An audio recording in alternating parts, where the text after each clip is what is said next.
حضرت سیدنا ابو عالیہ رحمۃ اللہ تعالی علیہ فرماتے ہیں،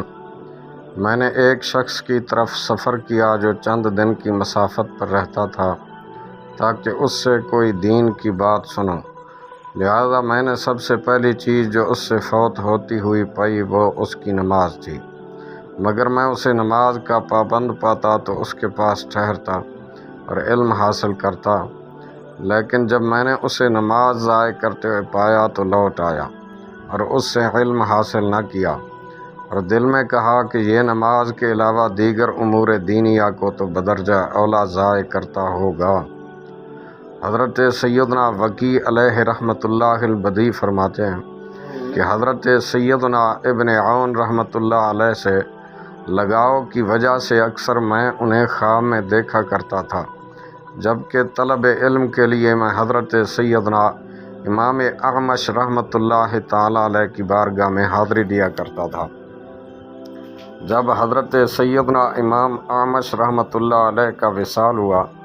تو طلب علم کے لیے میں نے حضرت سیدنا ابن عون رحمۃ اللہ علیہ کی طرف سفر اختیار کر لیا۔ حضرت سیدنا فضل بن زیاد علیہ رحمۃ اللہ الجواد فرماتے ہیں کہ میں نے حضرت سیدنا امام احمد بن حنبل علیہ رحمۃ اللہ الاول کو فرماتے ہوئے سنا کہ جب تم حضرت سیدنا معمر رحمۃ اللہ علیہ سے کسی کا موازنہ کرو گے تو انہیں اس سے بڑھ کر پاؤ گے، کیونکہ انہوں نے طلب حدیث کے لیے یمن کا سفر فرمایا اور یہ وہ پہلے شخص ہیں جنہوں نے اس کام کے لیے سفر فرمایا۔ حضرت سیدنا مسروق رحمۃ اللہ تعالی علیہ فرماتے ہیں کہ حضرت سیدنا عبداللہ بن مسعود رضی اللہ تعالیٰ عنہ نے ارشاد فرمایا، اس ذات کی قسم جس کے سوا کوئی معبود نہیں، میں نے مصطفیٰ جان رحمت صلی اللہ تعالیٰ علیہ وآلہ وسلم کی زبان مقدس سے 70 سے زائد صورتیں سیکھی ہیں۔ اگر میں کسی کو اپنے سے بڑھ کر کتاب اللہ یعنی قرآن پاک کا عالم پاتا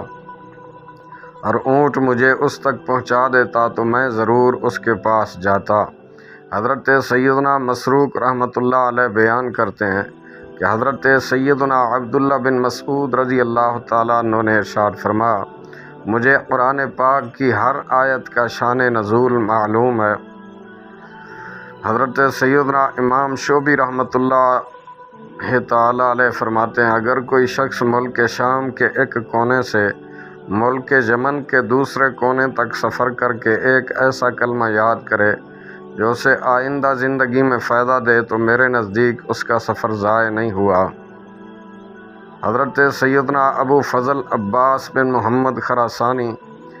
اشعار کی صورت میں ارشاد فرماتے ہیں، جس کا کچھ مفہوم اس طرح ہے کہ میں نے اصل علم کو محنت کے ساتھ حاصل کرنے کے لیے سفر کیا